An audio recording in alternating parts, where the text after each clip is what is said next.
Assalamualaikum warahmatullahi wabarakatuh. Kerajaan Pajajaran sejatinya adalah kerajaan di Nusantara yang terletak di Jawa Barat. Kerajaan ini memiliki sejarah yang panjang saat berdiri dan pada masa kejayaannya hingga meninggalkan jejak peninggalan yang bisa kita lihat hingga sekarang ini. Mari kita simak sejarah Kerajaan Pajajaran. Sejarah berdirinya Kerajaan Pajajaran. Kerajaan Pajajaran atau yang juga populer dengan nama Kerajaan Sunda merupakan kerajaan Hindu yang didirikan oleh Srijaya Bupati pada tahun 923 Masehi. Menurut sejarahnya, kerajaan ini terletak di Tatar Pasundan, wilayah barat Pulau Jawa, yang sekarang bagian dari Provinsi Banten, DKI Jakarta, Jawa Barat, hingga sebagian wilayah barat Provinsi Jawa Tengah. Letak rincinya lagi, Kerajaan Pajajaran berada di antara Sungai Besar dengan Sungai Tangerang yang sekarang lebih dikenal dengan Ciliwung dan Cisadane. Lokasi Kerajaan Pajajaran berada di dataran tinggi yang satu sisi menghadap ke arah Gunung Pangrango dan tebing Ciliwung. Kerajaan Pajajaran merupakan bawahan Kerajaan Tarumanegara yang menjadi salah satu kerajaan tertua di Nusantara yang menganut agama Hindu beraliran Wisnu. Nama Pajajaran atau Pakuan sendiri pada dasarnya tidak ada yang mengungkapkan sebagai nama kerajaan secara eksplisit. Bahkan, kerajaan ini diyakini sebagai kerajaan Sunda yang memiliki nama ibu kota Pajajaran. Asal mula kerajaan ini sebenarnya berasal dari kondisi Raja Tarumanegara terakhir, yaitu Sri Maharaja Linggawarman yang menikah dengan Dewi Ganggangsari dan Indra Prahasta. Kemudian sang raja memiliki putri yang bernama Dewi Manasih yang menikah dengan Trusbawa, dan Soba Kancana menikah dengan Dapunta Hyang Sri Jayanasa. Sejarah Kerajaan Pajajaran dimulai ketika Sri Maharaja Linggawarman menyerahkan kekuasaan Tarumanegara kepada menantunya bernama Tarusbawa.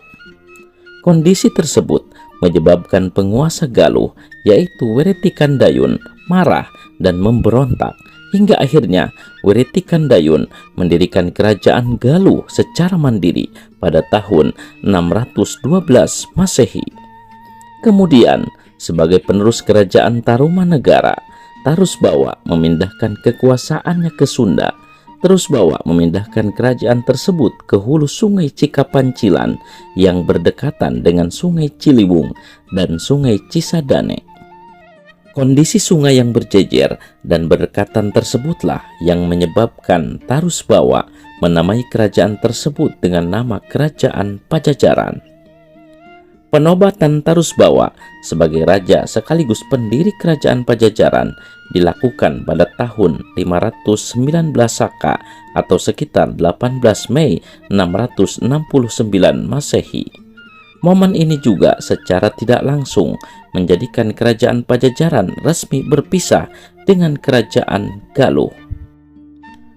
Kerajaan Pajajaran menganut sistem pemerintahan feodal di mana pemimpin kerajaan adalah prabu atau raja.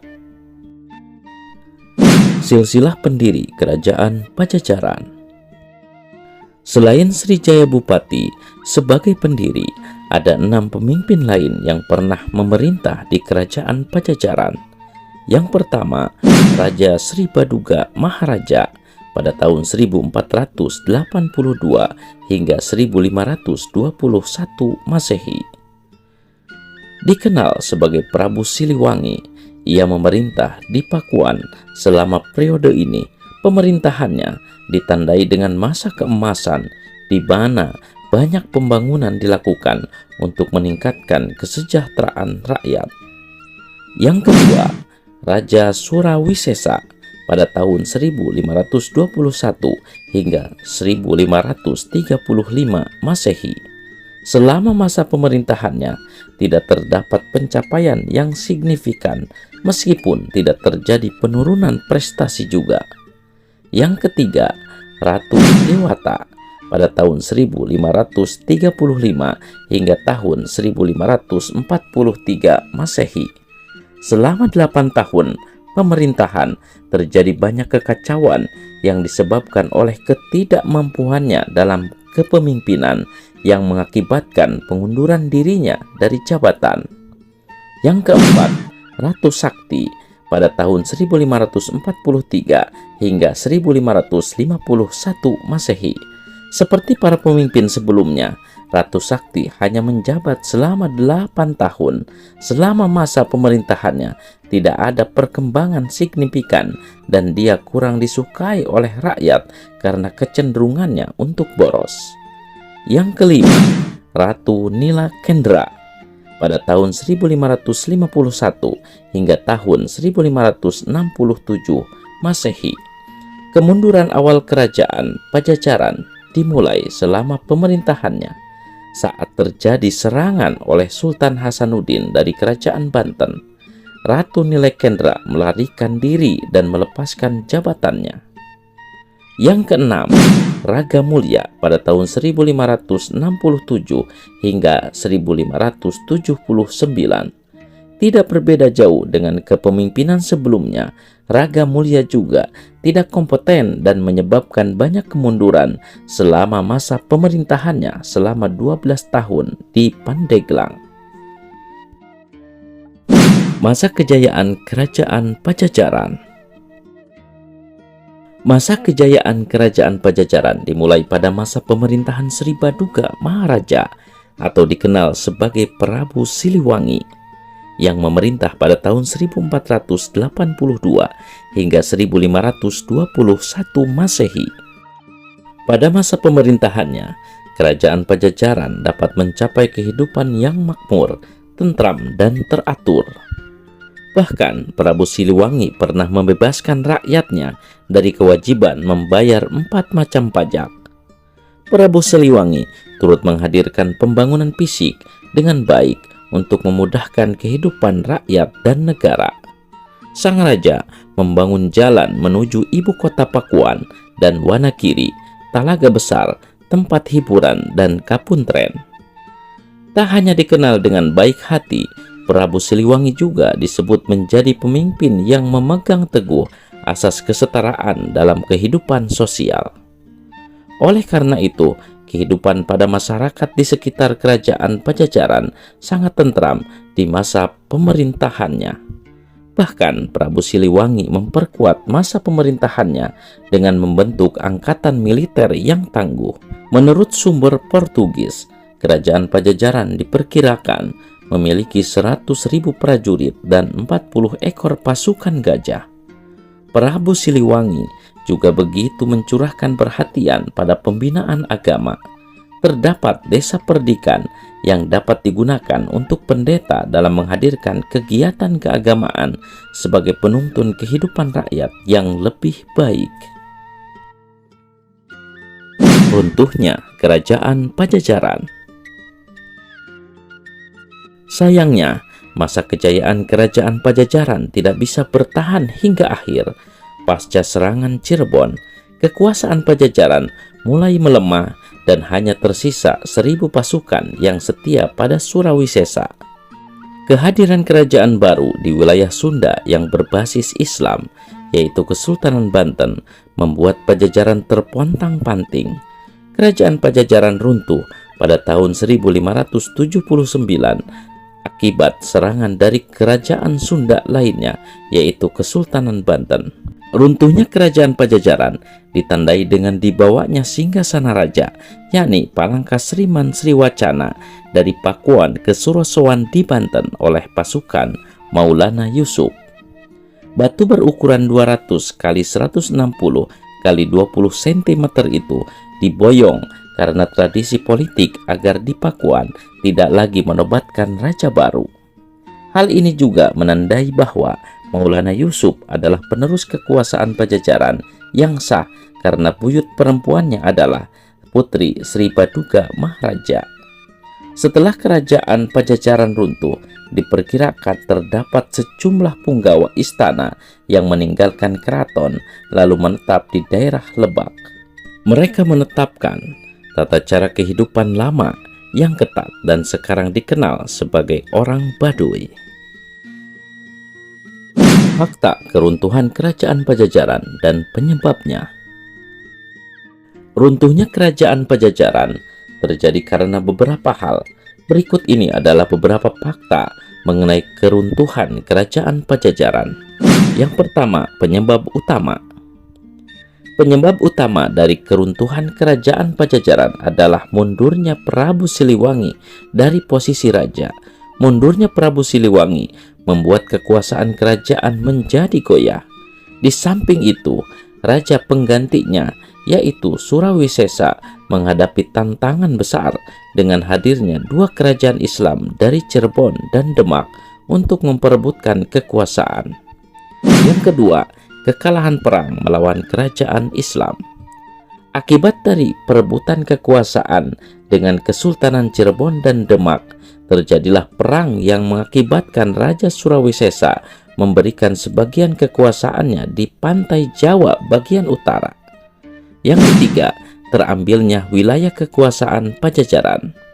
Pada akhirnya, mulai tahun 1528 Masehi, kerajaan Cirebon yang dibantu Demak mampu memperoleh satu persatu dari kekuasaan Pajajaran, mulai dari Citarum, Sumedang hingga Galuh. Meskipun kerajaan Cirebon cenderung lemah, kekuatan yang diberikan oleh Demak membantu kerajaan tersebut bangkit secara perlahan-lahan. Yang keempat, terjadinya pelantikan Pangeran Santri.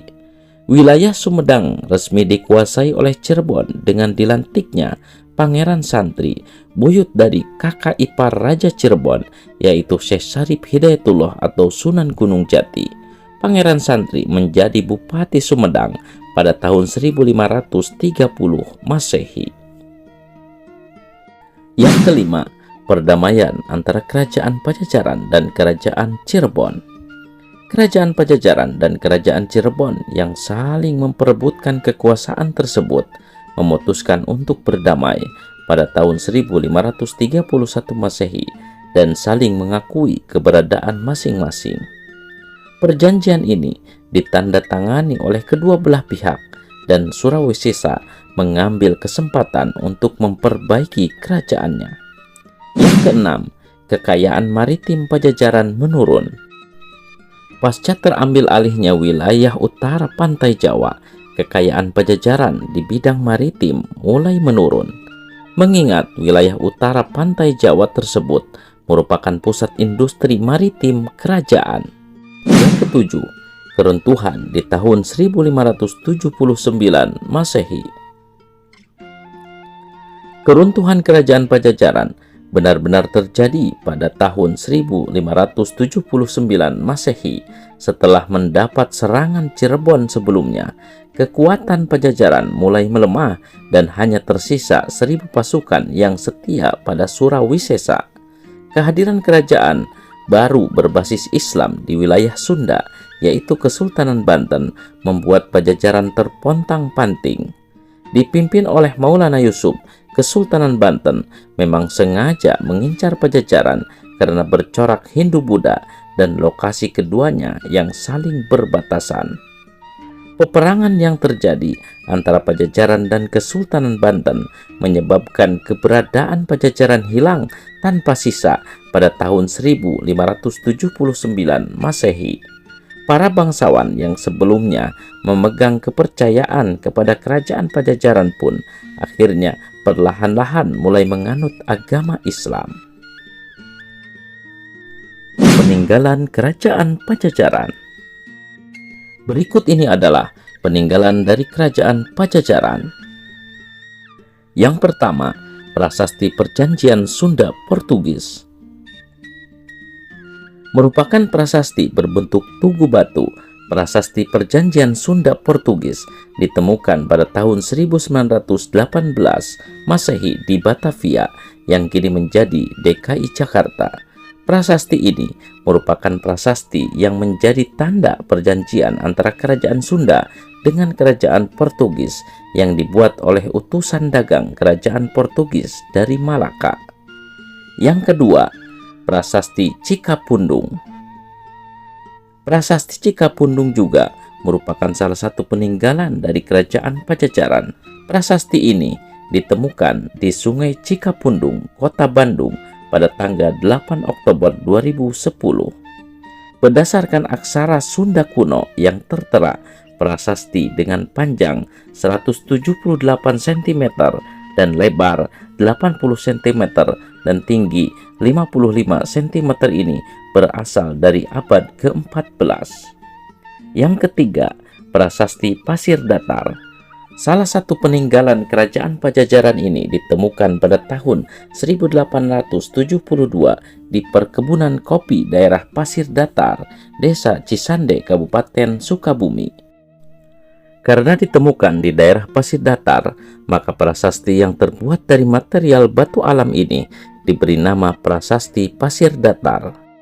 Prasasti ini disimpan di Museum Nasional, namun prasasti ini masih belum dikaji isinya sehingga belum dipublikasi.